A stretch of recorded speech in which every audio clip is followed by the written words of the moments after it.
Hello అండి, నేను మీ doctor Nayan. ఈరోజు మన టాపిక్ వచ్చేసేసి హౌస్ హోల్డ్ హెల్త్ హజార్డ్స్, అంటే ఇంట్లో దొరికే వస్తువుల వల్ల జరిగే ప్రమాదాల గురించి మనం డిస్కస్ చేద్దామండి. ముఖ్యంగా పిల్లలకి నోట్లో పెట్టుకునే అలవాటు చాలా తరచుగా ఉంటుంది. ఆ అలవాటు వల్ల చాలా పిల్లలకి ప్రమాదాలకి గురవుతూ ఉంటారు. వాటి వల్ల వచ్చే ప్రమాదాల గురించి తెలుసుకుందాం. ముఖ్యంగా మనము పదార్థాలు చూసుకుంటే ఆర్గానిక్ మెటీరియల్, ఇన్ఆర్గానిక్ మెటీరియల్ అని ఉంటుందండి. ఇన్ఆర్గానిక్ మెటీరియల్ అంటే ఈ కాయిన్స్, స్క్రూస్ ఇట్లాంటివి ఇన్ఆర్గానిక్ మెటీరియల్ అండి. ఓకే, ఇవి పొరపాటున మింగడం వల్ల ఊపిరితిత్తుల్లోకి, కడుపులోకి పోవడము, మళ్ళీ దాన్ని బయటికి తీసుకురావాల్సిన అవసరం ఉంటుంది. ఇవన్నీ ప్రమాదాలు ఉంటాయి. నెక్స్ట్ ఇంకొకటి ఏంటంటే ఆర్గానిక్ మెటీరియల్. ఆర్గానిక్ మెటీరియల్స్ అంటే ఏంటి అని అంటే ఇట్లా పప్పులు, నట్స్ ఇవన్నీ అండి. ఇవి ఏంటి అని అంటే ఇవి లోపలికి పొరపాటున ఊపిరితిత్తులోకి వెళ్ళిపోయిందంటే అక్కడికి వెళ్ళి ఇవి స్వెల్ కావడం మొదలవుతుంది. ఆ స్వెల్ కావడం వల్ల అక్కడ ఇన్ఫెక్షన్స్ కావడము, అక్కడ ఊపిరితిత్తులు బ్లాక్ కావడము, ఇవన్నీ ప్రమాదాలు ఉంటాయండి. చాలా ఇబ్బందులు పడాల్సింది ఉంటుంది. నెక్స్ట్ ఇంకొకటి ఏంటి అని అంటే బటన్ బ్యాటరీస్. ఈ బటన్ బ్యాటరీస్ అనేటివి చాలా చాలా చాలా చాలా ప్రమాదం అండి.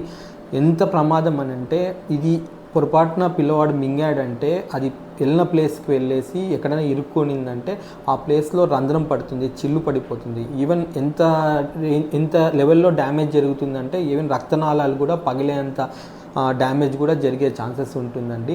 ఇవి చాలా ప్రమాదకరము. ఇవి తరచుగా టాయ్స్, వాచ్ ఇట్లా చూస్తుంటాము. వీటిని ఎట్టి పరిస్థితుల్లో పిల్లల రీచ్కి తీసుకొని రాకూడదు. ప్రాణానికి ప్రమాదం కలిగించేంత ప్రమాదకరమైనవి. నెక్స్ట్ ఇంకొకటి ఏంటంటే కర్పూరం. ఇవి మనము తరచుగా పూజ గదిలో వాడుతూ ఉంటాము.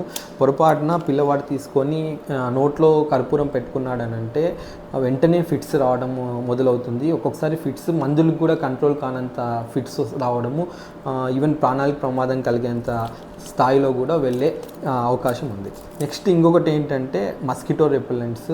ఇవి మనం చూసేలోపే పిల్లవాడు ఓపెన్ చేస్తాడు, నోట్లో పెట్టేసుకుంటాడు. ఇట్లా నోట్లో పెట్టుకోవడం వల్ల ఇవి ఊపిరితిత్తుల్లోకి ఆవిరిలాగా వెళ్ళిపోయి ఊపిరితిత్తులను డ్యామేజ్ చేయడం ఇవన్నీ జరుగుతుంది.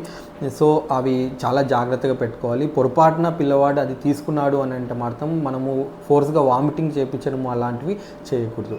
ఇవే కాకుండా మనకి పొలం పనులు అవి చేసుకునే వాళ్ళల్లో ఇంట్లో ఎరువులు, పెస్టిసైడ్స్ ఇట్లాంటివన్నీ ఉంటాయండి. అవి తీసుకోవడం వల్ల చాలా ప్రాణానికి ప్రమాదం కలిగేంత ఇబ్బందులు అవుతాయి. పాయిజన్కి గురి అవుతారు. అది జాగ్రత్త తీసుకోవాలి. ఇంకొకటి కన్స్ట్రక్షన్ జరిగేటప్పుడు పెయింటింగ్ వర్క్ ఇట్లా ఉన్న వాళ్ళల్లో పెయింట్స్, థిన్నర్స్ అవి కూడా పొరపాటున పిల్లలు తీసుకుంటారు. అవి కూడా మనము వాళ్ళ రీచ్లో లేకుండా జాగ్రత్తగా పెట్టుకోవాలి.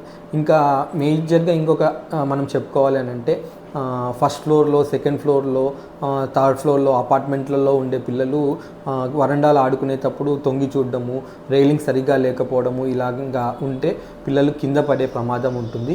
సో వీటన్నిటినీ మనము ఒక కంట కనిపెడుతూ జాగ్రత్త తీసుకుంటూ పిల్లల్ని మనము కాపాడుకోవాల్సింది ఉంటుంది. ఓకే, అందరూ హ్యాపీగా ఉండాలి. Okay, thank you.